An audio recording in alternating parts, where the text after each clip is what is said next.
Welcome to season 2 of the rAVe Esports show with your host, Bubba Gatter. Thank you guys so much for season 1. It was amazing.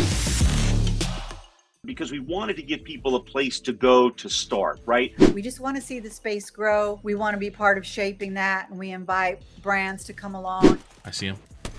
116? You got him. Get him. Yeah. There we go. Now, here's what we're talking about capability. We can now pull in computer number 1, and then we also have an inset of camera number 1 going up onto that screen for what we would look for that esports experience. How do you introduce yourself in an impactful way? How do you create a conversation where you're going to get out of it what you were hoping to instead of just introducing yourself for 45 minutes? We're at a crossroads in education. We see it all over. COVID pushed it. Kids today are awesome. UNC Greensboro had come to us. They wanted to bring esports into the space. So the goals and the objects of this particular space focus on community, focus on academics and curriculum, and then how do they bring a good competition space. All right, Bubba here at the Infocom Esports 2.0 stage in Las Vegas, and season 2 is coming to you now. I'm here with a living legend, the Neutrik guy. Mark, how are you, sir? Very well, Bubba. Good to see you. Thank you very much. So we're here at your booth at Infocom. I want to talk a little bit about applications for esports when it comes to what you guys do. Neutrik is not necessarily an expert on esports itself, right? But what we are an expert on is connectivity. We understand how important it is, where the difference between winning and losing, right, could be that millisecond or microsecond, or the bandwidth properly being able to be maintained throughout the entire event. And so Neutrik's range of products, whether that be a connector or an entire assembly, make sure that the connection always stays in place. Whether that's using a ruggedized solution that's maybe IP65 rated, or more importantly, locking, or maybe in scenarios where we don't necessarily want to interface directly with the expensive electronics that are being used in that competition, but we still need to make sure that each group of players, whether that's 5v5 or one-on-one, whatever that is, that they make sure that when they connect into the system, that it's going to work and it's not going to have any kind of reliability issue. What's out here at Infocom that's special to you so far? I think the biggest thing is bandwidth. We have seen such a huge requirement for more and more bandwidth. There was a time where we would say, copper's good enough. We've got all the way up to Cat 6A and we're just fine, right? And now Cat 7 and Cat 8, will be coming out as well. But the reality is that even with fiber, we look at it and say, a duplex fiber is more than enough. Now we're getting requests for a minimum of 12 fibers in a single cable, up towards of 48 fibers in a single cable. And to be clear, it isn't just about redundancy, Bubba. What we're talking about here is actually using all of those channels, none of them being dark, for applications for professional esports and tournament play. So we're behind the scenes here. Gary, he's interviewing somebody. I have no idea who that is. We'll put his name here. And this is behind the scenes look at what's happening with rAVe. Gary, if you didn't know, he's super buff and he wears his shirts way too tight. So as he interviews right now, he's going to talk a lot about audio-visual stuff, and he's going to sound real smart because he is. That's why he's here. Cool. All right, I'm here with Josh Kell, Horizon AVL, also Esports Integration. How are you, sir? Good, Bubba. How are you? I'm great, man. Tell me about Esports Integration and why you're here at Infocom. Esports Integration, we're a full-service AV integration firm. Our parent company is Horizon AVL. We've been building venues, technology, AV venues for higher education, K-12 in the Horizon world, but then Esports Integration specifically focuses on building esports programs for our K-12 and higher education clients through the lens of industry standards, practices, and curriculum. What could you do in tandem or with any of these organizations who do AV stuff here at Infocom? It's really understanding the entire gaming ecosystem, right? And asking the questions that a lot of AV integrators don't ask when it comes to gaming, just because the understanding of how gaming works and functions, right? So as we're going through with a lot of these manufacturers, we're asking those really hard questions. What is your refresh rate? Where's the latency? What is the connection points? And so how does that work and how does that integrate? Yes, traditional AV, but really, how does this fit into the gamer mold? And what are the nuances and differences? And so it's a lot of great conversation with these manufacturers, and it's really eye-opening even for them. Check out Esports Integration. This is Josh Kell. You definitely want him working with you in any of the college or private or public spaces. All right, I'm here with an amazing star, student athlete from Boise State. Durtho, how you doing, sir? I'm doing great. You know, it's a great day. I'm here in Vegas. It's hot. which is a change of pace from Idaho for sure. And I'm happy to be here. So you just competed on stage here at Infocom at the Esports 2.0 Live. Now tell me about what you want to accomplish in the next few years playing at Boise State with Rocket League. Yeah, I'm at Boise State because honestly, not only is it a great program esports wise, but it's a great school academically as well. When it comes to esports, my teammates are all top 100 players in the world. We all grind the game not only collegiately, but we play professionally as well. So we're always playing in like pro scrims, 6-mans and stuff like that. So, you know, we're hoping to just grow in both aspects, in the collegiate esports scene and the professional scene as well. All right, this is Dirtho from Boise State. Pretty amazing fella. I'm here with the founder of rAVe Pubs, rAVe Agency, the one and only Gary K. How are you, sir? I'm doing great. I'll tell you, I'm ecstatic about the work that you've done with us and how you've helped us get into understanding esports better, and also help drive content into the market about esports so that our integrators can get interested in it. Well, I look around at this amazing facility and all these booths. I mean, there's 2 or 3 large spaces, Yeah. and there are so many organizations and corporations that I see in the esports space, from down to the smallest thing to the biggest thing. And it's fun to talk to these AV experts and them to kind of see and realize the value and the benefit of esports from the K-12 to collegiate to the pro space. And today I get to do a show, I get to do a panel with some folks and hopefully give them some information about that. But what have you been doing? I think you've been around, I think you get stopped by everybody because you're real famous. No. I'm old. I've been in the industry a long time. So old equals known in AV. We're a small industry, but so what I do is I go around the show and shoot videos of the cool stuff that I see and the new products I think that are going to have an effect on the industry, the new technologies. With regard to esports, I'm really interested in our integrators, our customers, and the readers, I should say, should be interested in esports because, you know, if you look at an esports event venue, now this is sort of an artificial, you know, ad hoc venue, but they built an esports 2.0 venue here on the stage. It's multiple AV systems in one, right? Because you have the real-time content with 0 delay that has to go back and forth to the players. Right. Then you have the audience where you intentionally insert delay. So we can use H.264, 265 for that as a technology because we don't want them tipping off the players when they see something, right? But then we have Twitch and YouTube we're going to. But then we also have the broadcast. We could be going out to ESPN or something, which is SMPTE 2110 technology, IPMX. I'm agreeing with all these terms like I know them. Yeah, well, I'm just, see, I'm a tech geek, right? And then the other thing is we also want to record it because just like a professional football team, the coaches of these esports teams review the footage. And so the way we record that, we have to record point of view recording, we have to record gameplay recording, and we have to record audience reaction recording. It's a pretty awesome system. Like I can't think of another application that incorporates so many different types of AV technology. We haven't even talked about the displays. True. That's very true.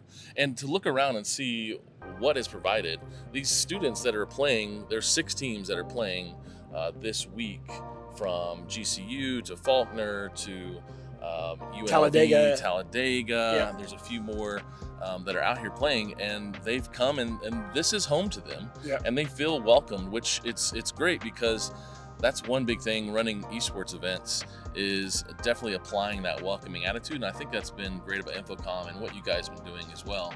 Gary K, thank you so much for taking the time, sir. I really appreciate it. Thanks for bringing me out to this amazing space. Yeah, and by the way, Bubba Gettert, you should Google him, connect with him on LinkedIn if you're not already, because this dude's doing some really cool stuff. And if you have a kid who loves playing video games, don't tell him to stop playing video games and study. Tell him to play more video games, because the hand-eye coordination, the multitasking, and the future of esports is financially pretty awesome. Yeah. So listen to what Bubba has to say, and we're honored to have you, Bubba. Thank you for being part of the rAVe team. Appreciate it. Eat healthy and touch grass as well.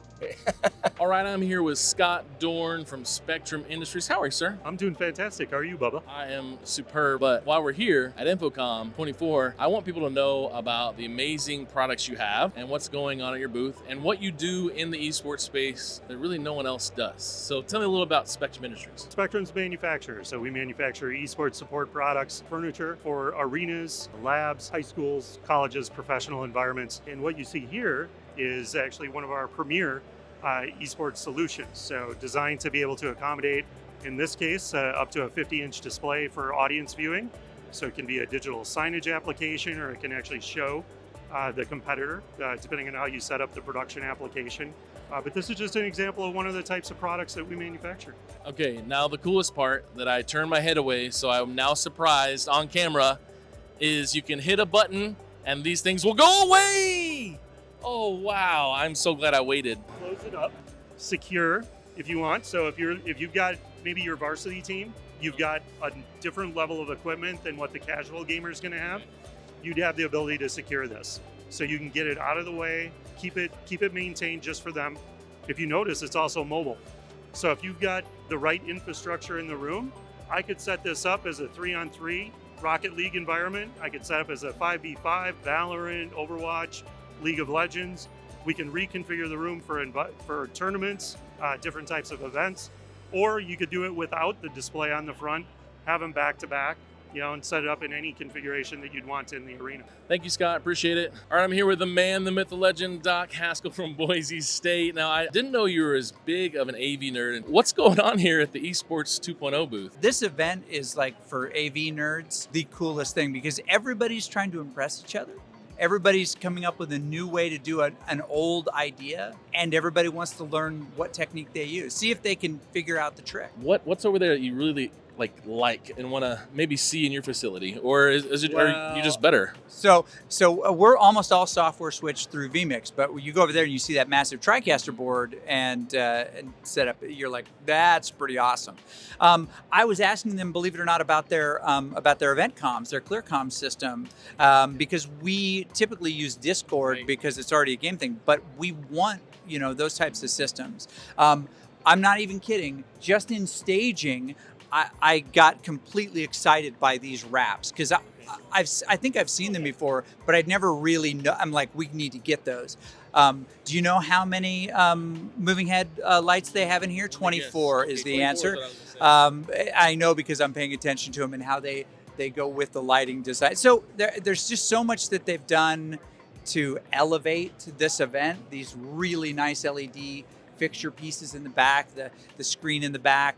The multiple monitors running both the actual match and a constant event card, right? That basically that graphic A that they're running. So that's it, less the tech, because I think you could do the tech with a lot of different things. More the design of the tech to tell the story. And people don't think of a graphics A card as that advanced because maybe it's just PowerPoint or something like that. But it's our people are going to walk by and they're going to want to know who that is or who's talking or what the topic is. That's a big decision to be made, to hang monitors, to run, to create the graphics bed and everything associated with it to make sure that the story is clear when somebody walks by. That's the stuff that I write down in my notebook. That was clever, super smart, because all those decisions lead to a better show. All right, I'm here with Paul Richards, the CRO of PTZ Optics. How are you, sir? I'm doing great, Bubba. InfoComm 2024. It's a lot of fun. Can you tell the people about what PTZ Optics does and what you're known for? Yeah, I mean, it's incredible to be here at InfoComm because we started the company 10 years ago. We're celebrating a 10-year anniversary. So tomorrow we'll have a happy hour at InfoComm. But we were here in a little innovation center, and we wanted to build robotic cameras that were controlled over a network because we really believed in IP. And over the years, we built an NDI, and now we have Dante AV. We're doing cloud production, SRT. There's a lot of great things happening. But robotic cameras allow you to control them remotely. And it's just opened up so many doors for video producers. I could talk about it for hours, but we're showing it here. The big unlock for me, though, is that these cameras can auto-track. And it was just the dream. It's like, it already has robotic pan, tilt, zoom. Why can't we just lock into a person? Well, we can, and now we have auto-tracking. The dream was to have these PTZ cameras auto-track. So check this out. I'm gonna hit auto tracking and hit apply. And what's gonna happen is it's gonna recognize every human in the scene. Here you are, Bubba. There we go. All right, we got you.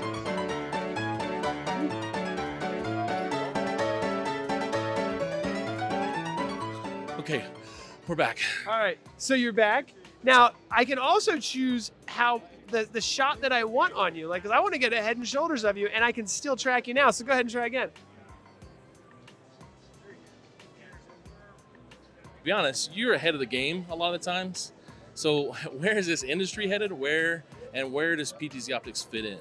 Yeah, I mean, I think remote production is going to be a massive opportunity for our partners and everyone involved, because you can now offer managed services. If you are an esports gamer, right, and you're into live streaming, this could be a business that you could start. You could help churches do their live streams, and you don't have to be in California. You could be in Oklahoma. So the world is starting to be connected in ways that you can actually start your own business. If you're the biggest AV company in the world, you can add more managed services for monitoring and controlling live streams. If you're just getting started and you're into esports and you're a little technical, you can start your own live streaming business. The tools are there today, and it's really exciting. Well, as a boy from Oklahoma, originally, that's right. As a cowboy, I appreciate what you do. The years of work you put into the esports space and all the other industries, I really appreciate it. And really, I've watched a lot of your videos to learn how to do what I do on my production. So it's been super helpful. So this is Paul Richards, PTZ Optics. Thank you, sir. Appreciate it. Thank you, Bubba. So we're wrapping up at InfoComm 2024. We are here. Thanks so much for watching the rAVe Esports Show with me, your host, Bubba Gaddert. Check out the Video Games and Esports Foundation. We would love your donation. The link will be in the description of the video. We'd appreciate your support in supporting disenfranchised students in low-income areas, helping them with STEM education, STEM curriculum, and providing opportunities for gaming and esports through STEM. So thank you guys so much for coming. We're out. Peace.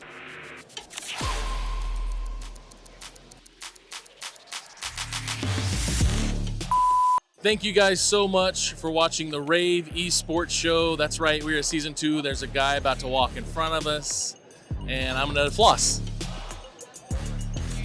Bloopers. Yeah.